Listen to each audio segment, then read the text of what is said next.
Welcome to the BumbleKast. I'm your host, Ian Flynn, the Bumble King, and joining me as always is my Bumble co-host, Kyle, JCRB Krause. How are we already over halfway through the month? I don't know. I try not to think about it. Darn, I was hoping we'd be able to recreate the exact same intro of the previous episode. A lot from me consistency. I don't know, man. I was just hoping we could, recapture it twice. Either way, recapturing the magic, Kyle. Yeah, it's over between us. I know. That was Monday. This is Wednesday. There's no more magic. Yeah, it's true. What we do have is tons. Yes. A priority Q&A from our patrons over at patreon.com/BumbleKast, Ko-fi.com/BumbleKast, and our YouTube members. Indeed. A slew, a truckload, a cavalcade. Yes. A tsunami. A kit-tsunami. Wait, no. That's not right. Here's a question from Quaggle Gaggle to start us off.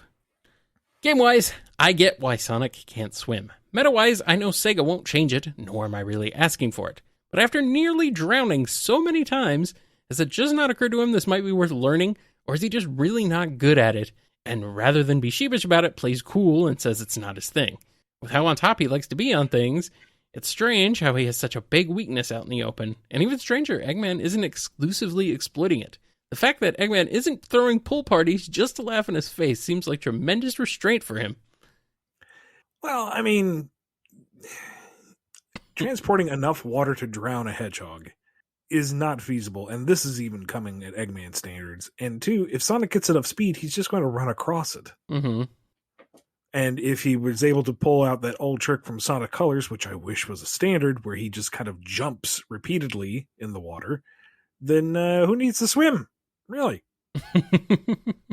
Jump, jump, jump, jump, jump, jump. That is kind of weird. That feels like Mega Man X water physics doing that. It's like, this is odd. I know it's not consistent, but man, that was liberating.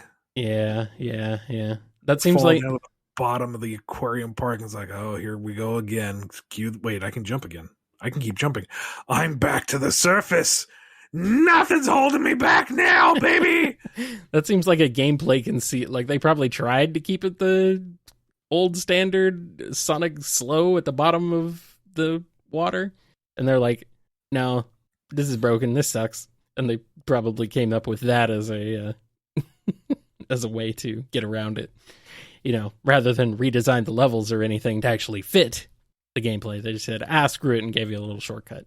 Oh well. Yeah, this is an inspired choice that needs to be the new standard. It was a brilliant, intentional decision, and it should be used forever and ever and always. It's funny that Sonic is such a poor swimmer, considering that hedgehogs in real life are actually pretty decent swimmers. So, I don't know. It's always weird. I guess not every human is necessarily a decent swimmer, so, he's that one weird outlier. Oh well. Here's a question from Exadel. Deep cut question here. Has it ever been explained why Jacques and Belle the Coulette have cybernetic limbs? Was it simply to make it obvious that they're Antoine and Bunny's kids? Were they born missing limbs due to Bunny's partly roboticized form, and Tails and Rotor made them cybernetics to compensate? Or were they also somehow partway roboticized? It was primarily to be a visual shorthand. Yeah. That and their color palettes were the inverse of their parents. So Jacques had Bunny's colors and Belle had Antoine's colors. I don't know if we actually had an actual reason settled upon, because it was just kind of the rule of cool at that point. They were not born with cybernetics. I know that much. That would just be silly. Yeah. Oh well. It was never canon, so. Here's a question from Scourge Time. I always wanted to know and hope to see it one day. Here's my question. How would a battle between Supersonic and Super Scourge go if they both used the Chaos Emeralds? And how would Sonic eventually win, or wouldn't he? It'd be spectacular. We've got... see, you made the specification of the Chaos Emerald, so I can't say, oh, the Anarchy Barrel would eventually run out and he'd be depowered. And so you outthought me there. Well played. Dun, dun, dun. I don't know, man, because we haven't really seen a full-on super versus super fight in the franchise. So it's hard to say how that would go, aside from just, they're both incredibly fast. They're both invulnerable. So does that mean that they just bounce off each other? Or do we have a diamond cutting a diamond scenario and they're both super, so they're actually able to hurt each other? In which case it would just be a bigger, bolder, flashier version of Sonic versus Scourge. Mm-hmm. Sonic would win in the end because he's gotta. The chat's bringing up Super Sonic versus Super Shadow in Sonic X Season 3. Oh, okay. Well, I don't remember that, to be perfectly honest. So, but hey, there you go. That would be something to research and consider. Mm-hmm. Well, there you go. Man, wouldn't it be a trip if the whole thing comes down to Sonic using the Emerald's power to neutralize the evil? So they power down, and Scourge doesn't have any of his nasty inclinations anymore. And so his one defining trait, being the evil Sonic, has now been robbed of him. And he hates Sonic for it, but he can't bring himself to be vengeful anymore. Ooh. Wow. So he's just depressed all the time, probably. Yeah. What a horrible end. That'd be fun. Shoot. I'm sad we can't do that now. Well, maybe keep that one in the back pocket. You never know. No. I mean, you might have to recontextualize it with different characters, but it's you can still apply the same idea somewhere, maybe. Good work. Could be fun. Here's a question from Nondal. How does Rouge's honor code regarding thievery compare to the Babylon rogues? Is she just more professional? Has a no allies rule? That is a good question, and I don't know if she does. I mean, She's very ill-defined. Like most Sonic characters, to be fair. I mean, she gave back the Master Emerald shards after Knuckles saved her life. So there is some code of honor there. Mm-hmm. Maybe she just wants to balance the ledger. Not quite sure how that works when you're stealing from someone, which would immediately cause the imbalance. But I don't know. I could see her having some kind of honor code where the rogues are strictly, fend for ourselves. If you're not with us, you're against us. Mm-hmm. They'll rob everyone blind just for themselves. Well, Rouge, I don't know. Hers almost seems to be more of a for funsies thing. I mean, yeah, she's basically just Catwoman, which is similar motivation. Yeah, makes sense. And we got a question here from Andrew D. My priority question this time is regarding the placement of 3 Sonic Free Comic Book Day stories for the IDW comic series so far. The first 2 stories are from the recent Free Comic Book Day 2020. 2. When does the story Deep Trouble take place? Knuckles mentions the events of the Metal Virus saga, so obviously it has to take place after that. I'm guessing after number 32. But then there are a bunch of other stories from the ending of the Metal Virus saga up until 49, where it seems like it can fit between any one of them. As for the second story, Prelude to Disaster, I'm assuming that story takes place right before number 50, since the ending says to be continued in Sonic number 50. As for the third story, which is from Free Comic Book Day 2021, does the Race to the Empire recap story take place right after number 40 or right before number 45? It seems to recap number 1 through 40, while skimming over 41 to 44, but it does say at the end, not to miss Eggman and Starline's plans come to a head on the road to Battle for the Empire, running in 45 to 49, and Imposter Syndrome number 1 through 4. However, with that said, it does mention that Eggman, the Deadly Six, and Starline all have bigger plans. Were the bigger plans of the Deadly Six specifically referencing the events of Zeddy Hunt in number 41 to 44? Or their future unknown plans post-Zeddy Hunt? As far as Deep Trouble goes, it can go anywhere. It is super continuity light. It's not meant to be wedged in anywhere in particular. It's after Metal Virus, and that's all you really need. The other 2 are really just glorified clip shows. I would barely count them as stories. I mean, kudos to David for trying to contextualize them and not just be a dry rehash. So, I mean, the one in 2022 would be probably before Imposter Syndrome number 4. As for the other one, I don't remember its context exactly, so I don't remember who's narrating it, if it has a narrator, or if it was just kind of retold events. There is no lost post Zeddy Hunt story, though. It's, the end of Zeddy Hunt is Zavok says we'll find a way to return to the world and destroy it. That's it. That's his bigger plans. So I appreciate wanting to find a place for everything, but don't overthink the Free Comic Book Day. Here's what you missed if you haven't been reading. Now pick up the book. You don't need to waste a thought on that one too much. Marketing, sales. That's really what it comes down to. Merchandising. Here's a question from Ian Waffles. Hey, wait, he had a whole episode last week. You can give him a question now? Okay, fine. We'll do that. This is something that's confused me since I was a child. It seems like Sonic should be saying, I help others to make something bigger and better than just me, not just mean. Is this a typo? And then there's a link to a panel from, I don't know exactly what issue or anything it's from, but it's a conversation between Scourge and Sonic. Yes, it's a typo. So, it's a typo? Yep. Bigger and better than just mean. How dare. Typo. How dare you put a typo in your book, Ian? How dare there be any typos in anything you ever do? It means you're a horrible writer. And you don't know what you're doing. Just look at the encyclopedia. Obviously. That's what this all means, right? I know you can hear the facial expression I'm making right now. It's not me saying this. I'm channeling this from other people. Ian. I know. It's not me. I didn't say this. And see, I could lay this at the feet of the letterer, but I have made some really stunning typos in the past, so it could be me. Could be. No, it could be mean. Here's a question from Finest Cacophony. Still a great name. Now, Ian, as I've seen you are a fan of putting characters through a little bit of mental anguish. Much like myself, you see suffering as the best way to make them grow. Is this concerning? Not the best, just a way. It's effective. It works most of the time. And it keeps people reading. Da-da-da. Is this concerning? Probably, but Kyle's one bad day away from being a supervillain, so who really cares? Anyway, the point of my question is on the topic of Mimic. How would you think an interaction between Mimic and Shadow would go? It's clear Mimic can't overpower Shadow.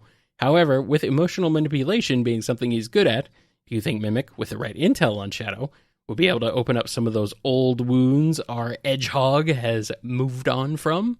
I mean, the End of Shadow's game is supposed to be that he's moved on from his past, but the most recent little Twitter story had him getting kind of hung up on just seeing the arc in orbit. So he seems to talk a big game, but he hasn't moved on much. This is me connecting the dots as best I can, mind you. This is not anything official. Mm-hmm. So if Mimic had the proper intel and he was able to turn into Maria, I think that would probably give Shadow pause long enough that maybe could get a hit in, like maybe a decent shot. But the minute Shadow realizes what Mimic's gimmick is, it's over.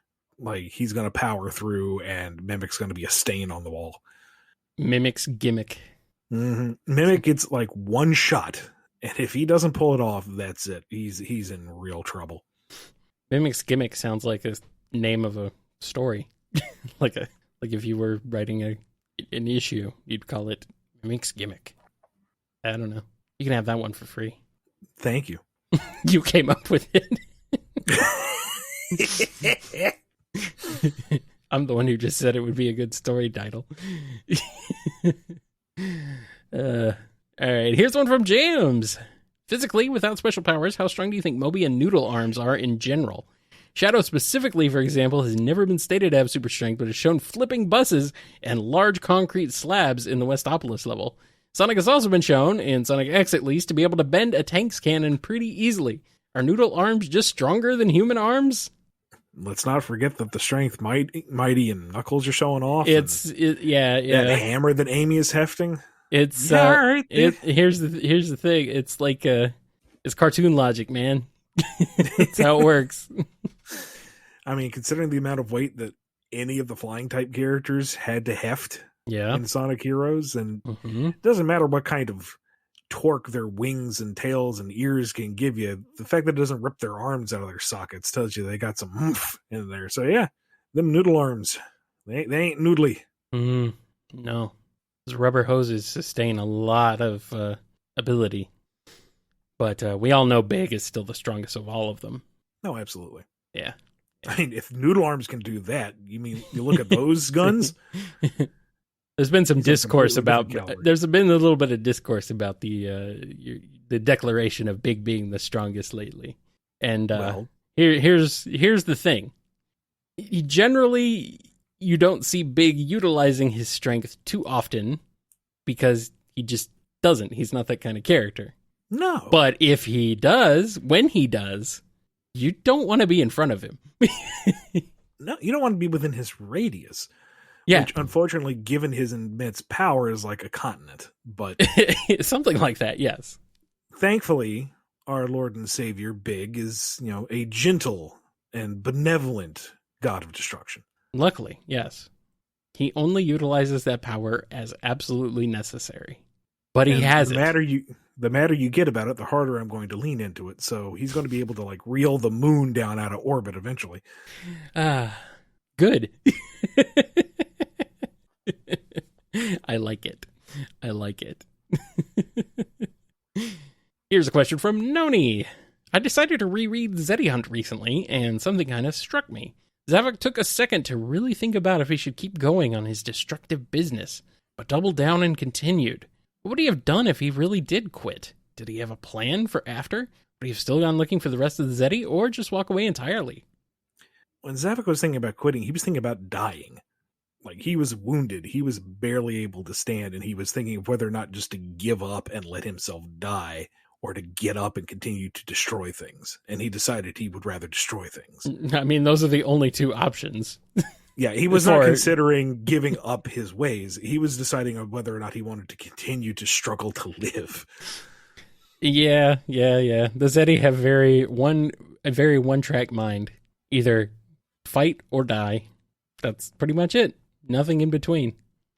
Yeah. It's wild, man. Here's a question from Chaos Sonic 1. Adventures of Sonic the Hedgehog and Sonic Boom have a crossover. How fun would it be, or will people go insane as if the Lovecraft god of funny will drive us mad? P.S. How would one crossover go? I'm honestly not sure if the humor would mesh. Adventures of is very slapsticky, and Sonic Boom is a bit more Sitcom-y. Yeah. Maybe slightly more thoughtful. I don't know. With the under It'd the be right writer, I think you can make it work. Maybe. I mean, it's kind of like asking how would Seinfeld cross over with the Looney Tunes? Well, one of them would have to give a little bit. Yeah. And I think it could work. I think that could work, though. You'd have to give it. You can massage it a bit and get it to work. You'd have to give it to another writer, though. I don't know if I can wrap my head around that one. It might be crazy. You might have to go with something like a slightly more. I want to say like a slightly more like an actual story arc, like the 4-parter in Adventures of. I think maybe something like that. Have an actual like a little bit of a storyline, so you have something a little bit more to chew on rather than just, hey, it's 2 wacky versions of Sonic being wacky. 2 wacky versions of Sonic and friends being wacky. And yeah, I could see Boom Eggman being a little off-put by Robotnik. Could you please put a shirt on? Stop wiggling your butt in my face. We have a hedgehog to destroy. I give you a promotion. The S7 squad and Orbot and Qbot decide to unionize. There we go. Yeah. So you're telling me that our bosses are incompetent across all the multiverse? That's depressing but not entirely surprising. Disheartening. I just want to know what's wrong with the shape of his head. Qbot. Man. I do want this now. Now I want this. See, it could work. You can make it work.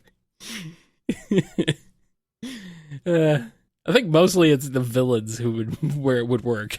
Like the heroes, but the villains, I think there's some potential there. I don't know how. I think Tails would probably lose patience with adventures of Tails being so dependent. Yeah. Scratch and Grounder feel threatened by the intelligence of Cubot. Thanks, chat. That's a good one. Or a spinoff where Orbot and Cubot watch old Sonic cartoons and give director's commentary. Now I want that. Now I just want Orbot and Cubot to do MST3K of old Sonic cartoons. That sounds great. Yeah. Something to think about.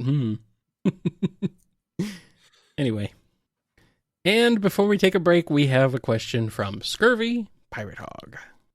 So, just for the sake of pure hilarity's sake, if by some miracle, or catastrophe, or through magic, or whatever you would call it, Sonic and Shadow, both of them become completely drunk for an entire day. Like, just completely wasted.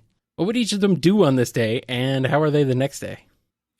Sonic, I imagine, is the really obnoxious happy drunk. This is another Sonic Boom episode. Who basically treats life like a big episode of Jackass. Well, except he retains the skills that he needs to survive.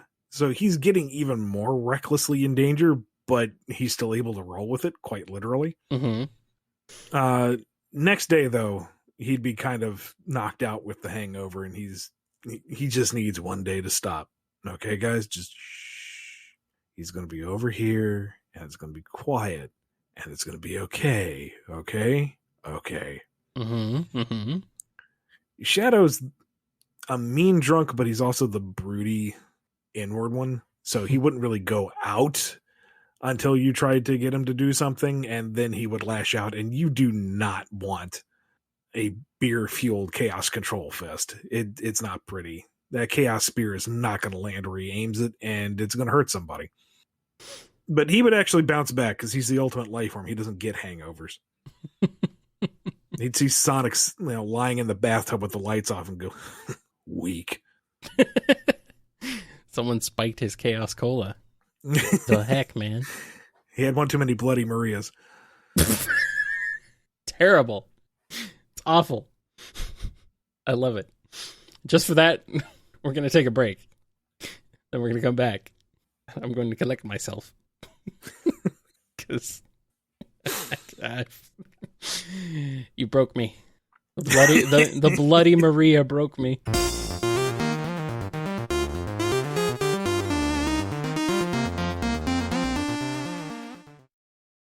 We're back, and we have a question from Lemur Chicken. In Team Sonic Racing's ending, the game's cast all get new cars from Dodonpa. Vector seemingly has that car in issue 48 and uses it for work. Can it be assumed that the rest of the cast still has those cars lying around? How much vehicular manslaughter has Omega committed if that's the case? Omega does not commit manslaughter. He does not slaughter mans. He only slaughters inferior models. That being said, I'm sure there are motorbug parts just trapped in the tire treads. Mm-hmm. Mm-hmm. Oh, yeah. But yeah, I guess everybody's got their car somewhere. I mean, Tails already maintains Sonic's plane in every iteration of the Tornado. He's probably got some kind of Tony Stark-esque garage somewhere. Yeah. Tails has got his super cool, awesome garage that has all his planes and his cars and everything in it. Probably where everyone else's cars is too, unless they're someone who has a house or a place to live. So. Yo, that's a story I should pitch. The Babylon Rogues steal Tails' garage. The whole garage? They start driving off with some of these vintage cars, and so Tails has to jump in one and chase them down. You gonna bring back? Why am I thinking this only now? You gonna bring back some classic Sonic cars? We're gonna get some Sonic Drift up in here. Absolutely! I'm talking Sonic Drift stuff, man. Yes, bring back all those old rides. Heck yeah, I'm ready. It's time. I think it's time. Wow. I wonder if I could actually get away with the rogues driving something that isn't extreme gear. Ah, maybe. I don't know. I might actually pitch that. I don't know where or when, but I don't know. That'd be fun. Right after the show, pitch it. See what happens. They'll love it, and it'll be a whole spinoff. It'll be a whole miniseries. Babylon Rogues miniseries. There we go. I don't know, man. Here's a question from the Might of Jabura. Hello once again, Ian. So you said before that the Sonic multiverse is full of infinite variations and infinite possibilities, so I assume that universes, timelines, and dimensions stack/vary infinitely, while having different realms such as the Special Zone. Is a given? If you want, sure. I mean, that's how multiverse theory works as far as I know. As far as the official multiverse is concerned, we've got, Sonic's dimension and Blaze's dimension. So, if there's anything else that's not really been confirmed, but I don't know. And now classic Sonic's dimension. Maybe. The weirdness. Yeah. I don't know, man. I am lost and confused. I'd like to think Boom exists in its own pocket universe, so it's not gone forever. Mm-hmm. That'd be nice. I mean, it is, but... Yeah, we'll see. It probably is. Here's a question from Pedanticat. Ian, if you were to turn Sonic characters into one of the 3 pony races from Gen 4 of My Little Pony, who would be a Pegasus, who would be unicorns, and who would be Earth ponies? Also, what would cutie marks for characters like Tangle and the Glitch Trio be exactly? Well, first off, does Alicorn count as a separate race, or is it a type of Pegasus, or is it a type of unicorn, or am I asking the wrong questions here? I mean, you're asking the wrong guy. I can tell you that much. Yeah, I mean, you're asking me. I have no clue. I'm not. It's been a long time since I had to brush up on the pony lore, so I don't know if I can answer this satisfactorily. I guess Sonic is an Earth pony. Still super freaking fast, but he's an Earth pony. I mean, I imagine all the cutie marks are like their one-up icons. Those little silhouettes in the corner with the life counter. Because, I mean, why not? Maybe. I guess Tails would be a Pegasus, except he doesn't have wings. He just has a couple of very fluffy, feathery tails to be consistent. I guess Cream would be a Pegasus. Rouge by default. Knuckles is an Alicorn, but he's got 2 spikes coming out of his head instead of just 1 horn. All right. Amy is an Earth pony, I guess. I don't know, man. I'm a little out of my depth here. I have no clue. I got no idea. I think we'll leave that up to the comments down below. Have fun with this one. Yeah, if you got a better idea, by all means. Yes. All right, we got a question here from Scruffy-Met. One of my favorite things about the Archie Sonic Post reboot were some of the interactions between characters you don't normally see paired together. We got a story arc with Knuckles and Shadow fighting/working together, another with Knuckles and Amy hunting down shards of the Master Emerald, and even deep philosophical discussions about what makes a person real between Sally and Big. Evan also gave us an unusual team-up with Rouge, Amy, and Cream in IDW. So my question today is, what characters that we don't usually see working together would you like to see paired together in future games or comics? I feel like this one has come up multiple times, but yes. Yeah, I'm pretty much game for anything. Yeah. Part of the challenge is figuring out how to make it work. Yep. Like for funsies, I found a randomizer and just, give me 2 Sonic characters. And unfortunately, the thing was pulling from like everything Sonic, and it's like, I can't use some of that, but just weird random stuff of, I don't know, Espio and Omega, or Shadow and Cream, or, Wave and Tails. Well, no, that's a little too easy. I don't know. It's like part of the fun is figuring it out. It's hard to think about because I feel like any option is viable. So it doesn't really stand as an immediate challenge. It's just, I don't know, I think I would need the prompt and then would go from there. Mm-hmm. Yeah. Maybe Bell and Shadow could be interesting.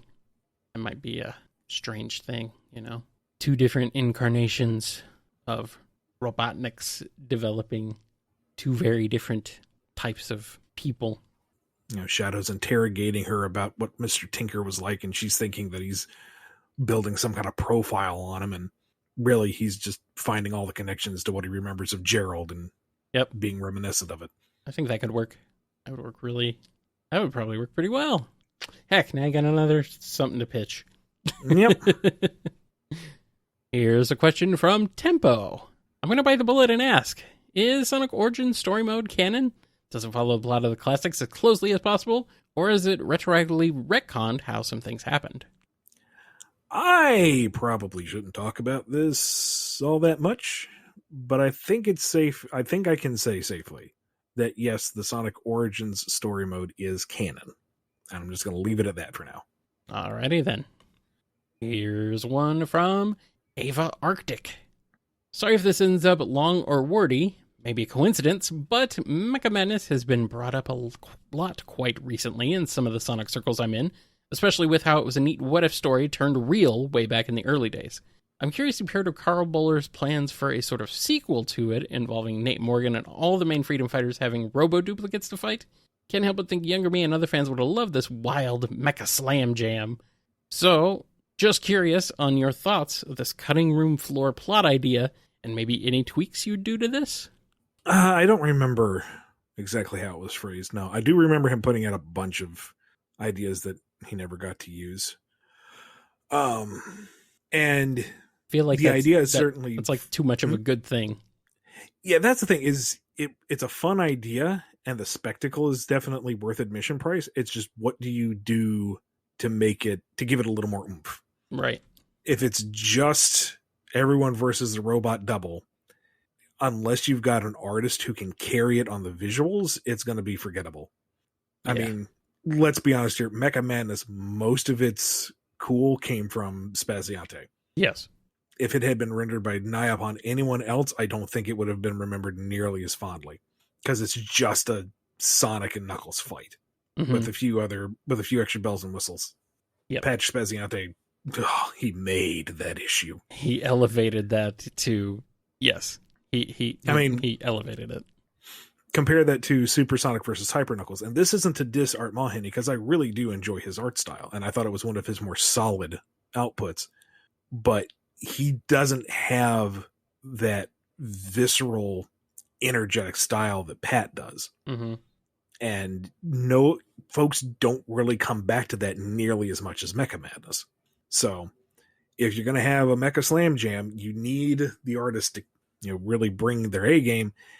And if you can't, or if you just have a normal good artist, for shame, you need to have some kind of twist to the story that is a little more than just a free-for-all.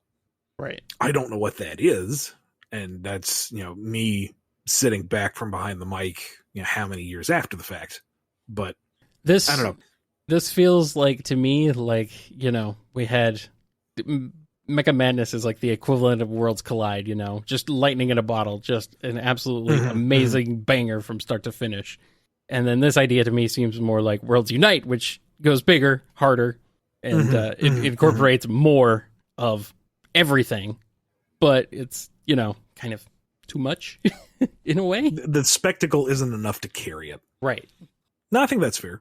Yeah, and I love Worlds Unite. There's lots of great moments and stuff in there, and seeing so many different characters all come together is really cool. But, in terms of actual storytelling and something that will be remembered, I think more in the future, I think Worlds Collide is where things are just hitting that right sweet spot. So, and it's the same with Mecha Madness, Yeah. You can't capture that again. You can try, but man, it's just sometimes everything just comes together, and other times it doesn't quite mesh. So, who knows? Maybe it would have been great. We don't know. We'll never know. But to me, that's what it feels like. Here's a question from Dreamboatin'. So I'm curious about the properties of the Super Emerald. We know the Chaos Emeralds turn into Super Emeralds, but did the Super Emeralds turn back into Chaos Emeralds? If so, what's up with those giant leftover emeralds in Hidden Palace and Mania? Am I still sane after typing emeralds that many times? Is Kyle still sane after reading emeralds that many times? I'm so confused. Yeah, me too. Me too, Boatin'. I'm just as confused as you are. And, am I still sane? No, I never was. Anyway, go ahead, Ian. Yeah, I have no idea what the Super Emeralds deal is. Nobody knows. The normal emeralds came back post Sonic 3 and Knuckles because we've seen them after that, but the nature of the super emeralds is a gigantic question mark. Yes. They're super. Thanks for asking. That's it. That's all you need to know. All right, here's a question from Pendleche. Hello, Ian. Since it seemed like you liked the dynamic between Stone and Robotnik in the movie, and it seems they were allowed to do some subtext between them, would you be up to do some subtext of that kind between Eggman and Starline in the comics if you were allowed to? I already did. Yeah, I thought so. I don't think it was very subtextual. I thought it was kind of overt. I mean, the panel in Bad Guys when Zavok looks over and says, "You don't need him," and everyone was like, "Ah!" And I'm like, "Yeah, there you go."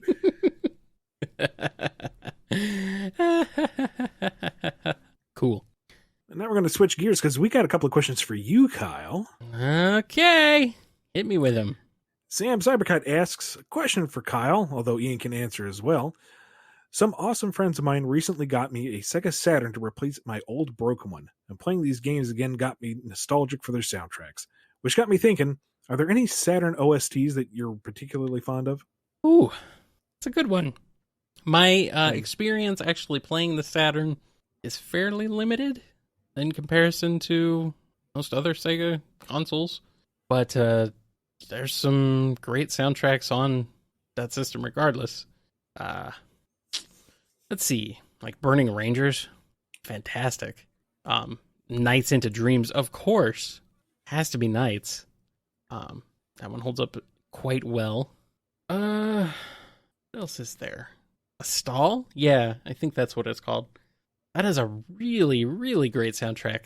Panzer Dragoon, all of them. All the games, all of the Panzer Dragoon games on the Saturn. Just astounding soundtracks. Just a wonderful, wonderful sound aesthetic that they've got going on for those. Just great stuff. I prefer the Genesis soundtrack of Sonic 3D Blast, but the Saturn version is still worth listening to and still good. Sonic R is legendary for a good reason.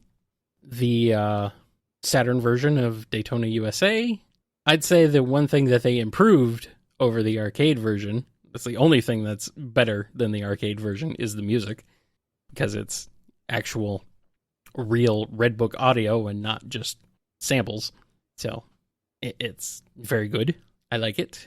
And yeah, I mean, that's a great era for soundtracks just in general across gaming. Like between the PS1, the Saturn, N64, that era right there, there's just so many good soundtracks across the board. So yeah, I mean, you got like the Capcom fighters all have great music. Like I don't think there's a stinker among them really. Like if you're talking like Marvel superheroes and X-Men versus Street Fighter and just the Street Fighter games in general. Great stuff there. I mean, of course, those were on PS1 as well, so, you know. But still, more great soundtracks to listen to. So, what do you think, Ian? Do you have any thoughts on Saturn soundtracks? I think their friend is freaking amazing. Their friend? Yeah, for getting them a replacement Saturn. Oh, yes. Yeah, that's great. That's cool. What was wrong with the old one? I'm curious now. It says it broke. Well, So I'm wondering what broke. Like, if the disk drive's broken, well, I mean, just get a optical drive emulator and you don't even need the disk drive anymore. But, you know, that's another topic entirely, you know. The effort was made. And yes. I think you've covered everything that can be covered because I'm not super familiar with the Saturn library. That was outside of my wheelhouse. And you know the game music. You are the music guy. Yeah. I am less knowledgeable about the Saturn's overall library than I wish I was. So, in terms of like real, like super deep hidden gems, I'm a little maybe out of my depth on that one. But those are just some of the ones I remember right now. So, need to play more Saturn. Well, we've got another musically inclined question for you. This one comes from And Tails. Oh, hey, boy. Kyle. I've been meaning to ask, do you play guitar? If so, what are some songs and genres you enjoy playing? Have you any favorite guitars? I ask because of your Discord profile picture. Well, I do not. I tried in high school. I could play a few songs here and there. I noodled around with it for a bit, but I wasn't really like I couldn't dedicate myself enough to it to, get good, as the kids say. The kids say that, right? I don't know what the kids do. I don't know what they say. I don't hang around them, so.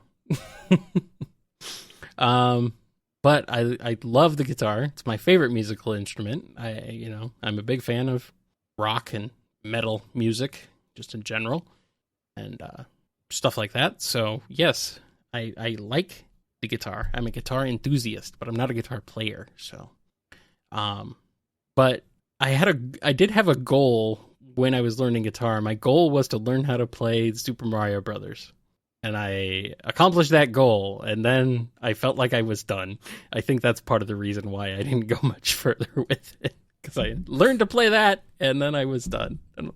I felt like I was done or something. I don't know. My brain is weird. So I think that's what happened. You reached your goal, so there you go. Yeah. I can't play it now, though.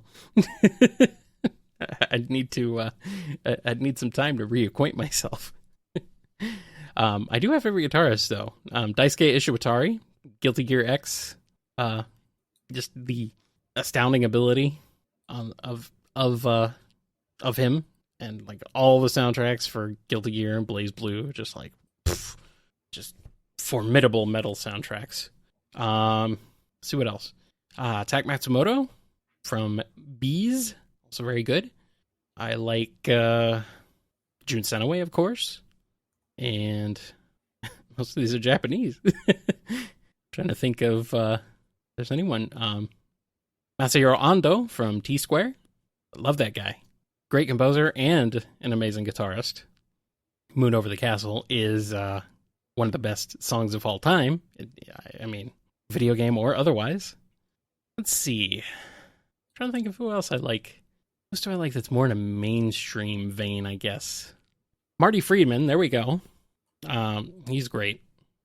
Loved his work in, of course, Sonic and the Black Knight, but also legendary guitarist from Megadeth. I also do like, I can't remember. I'm sorry, I'm kind of sleep deprived, so it's hard to think of any. But I mean, I'm a big fan of it. I'm a big fan of guitarists, and I like a lot of them. So, do you like any guitarists, Ian, off the top of your head you can think of? I am not really the one to ask. I don't really follow music that closely. I'm happy if I remember the name of the band who makes a song I like. I'm happy if I remember the name of the song. Yeah, well, you can always just throw out Jun Senoway. There you go. Well, I mean, yeah, but I want to give a thoughtful answer. Yeah, I know. That's my problem. I can't think of, like, names are not coming to me right now at all. I cannot think of, like, names. They're not happening in my brain. Those neurons just are not firing. Oh, well. Ask me later. Ask me when I can, like, sit and do some research on it.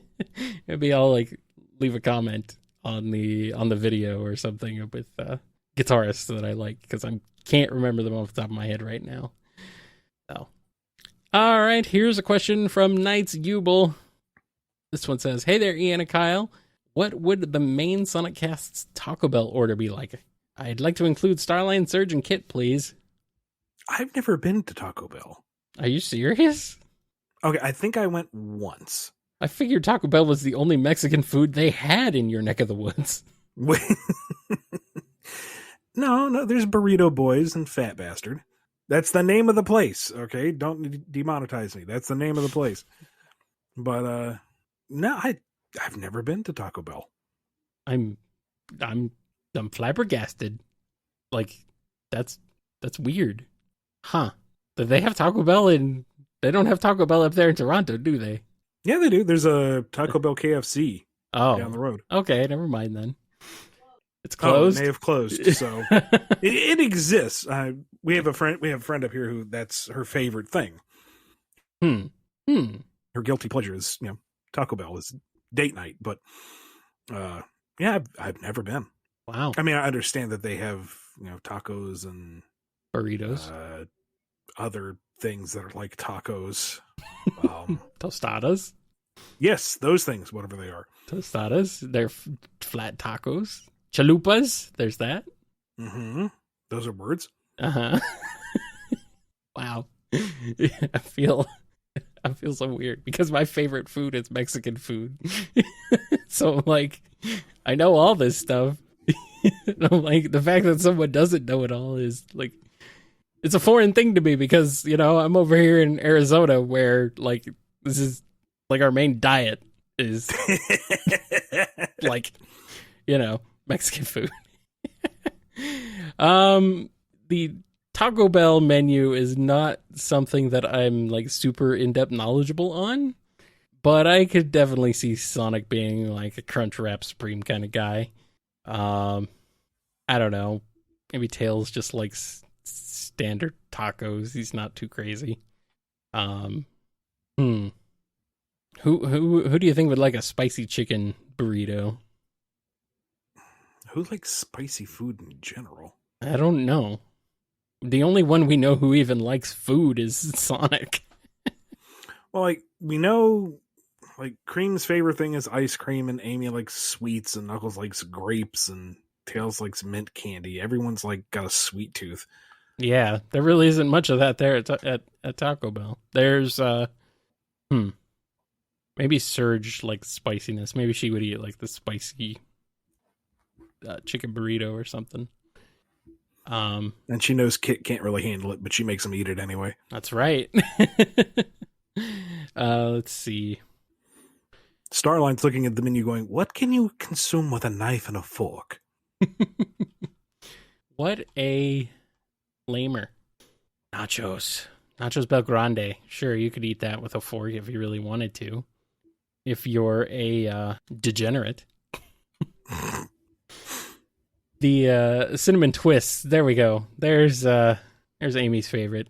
Who likes ice cream? Was that Amy? Cream. Oh, Cream likes ice cream. Oh yeah, then she's a fan of Choco Taco. That's her. And I don't know. I don't know what I have no clue what Knuckles would have. I don't know. More tacos. Everyone likes tacos. I like tacos. Anyway, yeah, I think that's about it. I think I've run out of steam on that one. So let's go ahead and get into this last question. It's another one for Sonic 2 movie spoilers. So if you've not seen the movie, tune out now. This one is from Happy Times. If Amy does make it into Sonic 3, what would you imagine her role in the story would be, and how do you imagine they'd handle her relationship with Sonic? In SA2, she was the one who was able to get through to Shadow in the end, get him to realize what his true promise was. So in that vein, it'd be kind of nice if she were the peacemaker, if she was some kind of outside force to get Sonic and Shadow to see the larger threat, or to get Shadow to get off his high horse, or whatever it is they're doing for Sonic 3. As for the relationship, I don't know, because Sonic here is treated as younger, so it's a different dynamic. It might be cute if they played with like the kind of puppy love at first sight thing. Nothing too committed, but that kind of first awkwardness on both their parts. Make it kind of a mutual thing, and maybe Sonic's going to be the awkward young guy and not admit that he's having any feelings. No, he's totally in control of these emotions that he's never felt before and has no idea how to contextualize them. And Dad, help! That could be cute if played for laughs, if played right. Mm-hmm. I think it could be fun. I think that would be a pretty heartwarming sort of thing.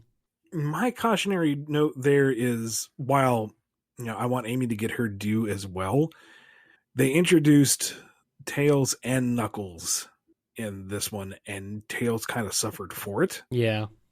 So if they're introducing Shadow, if you try to introduce Amy at the same time, somebody's going to come up short, and I guarantee you it won't be Shadow.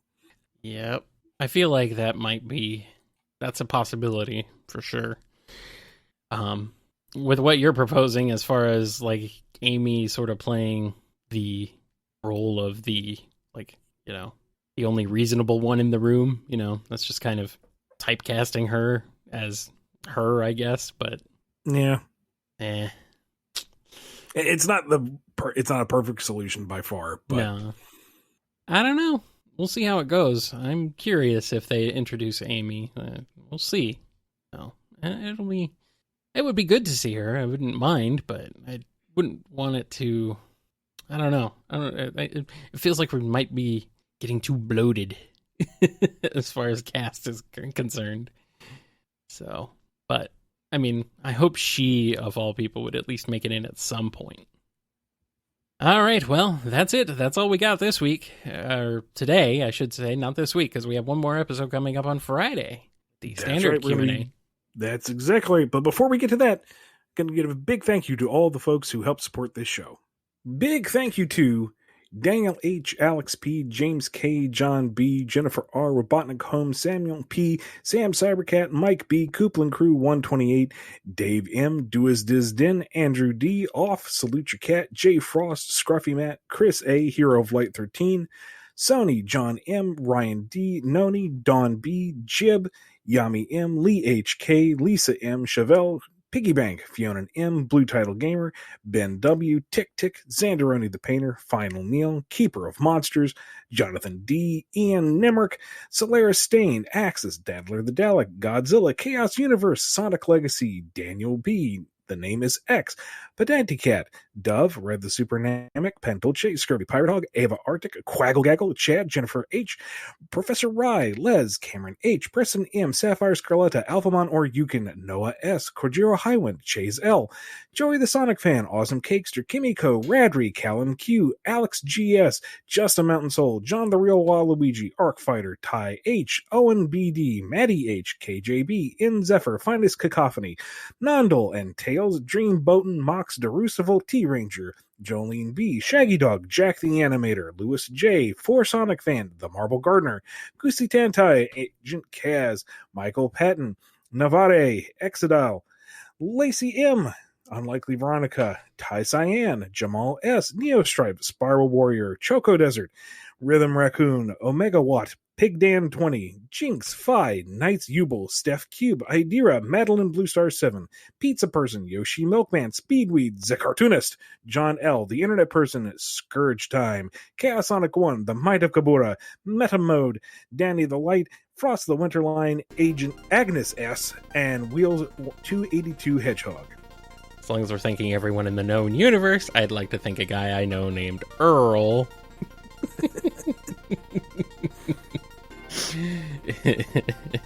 And that's it. That's a wrap. We will see you Friday for the standard Q&A, and until then, be good to yourselves, be good to each other, and we will see you on the next BumbleKast. See you on Friday. Friday. Gotta get down on Friday. How you feeling? Do you want to try to knock out the last one? Weekend. Partying, yeah, partying, yeah, fun. Yeah, let's do it. Okay, give me 1 second to make sure everything's copacetic, and then I'll be back. Okay.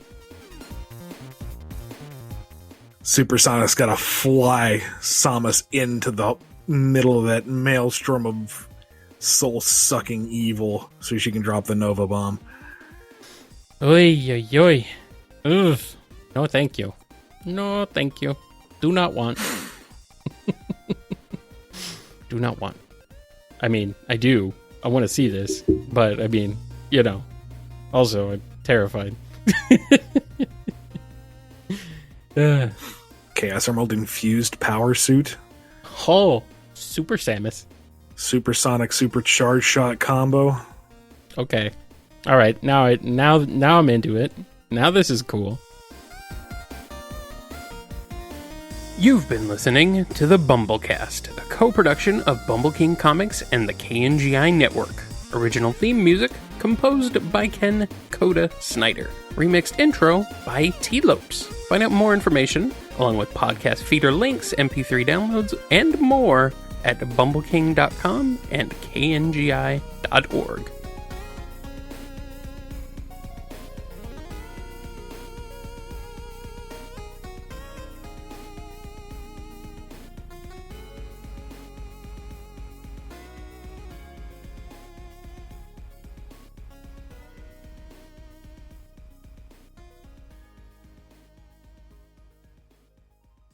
The Bloody Maria broke me.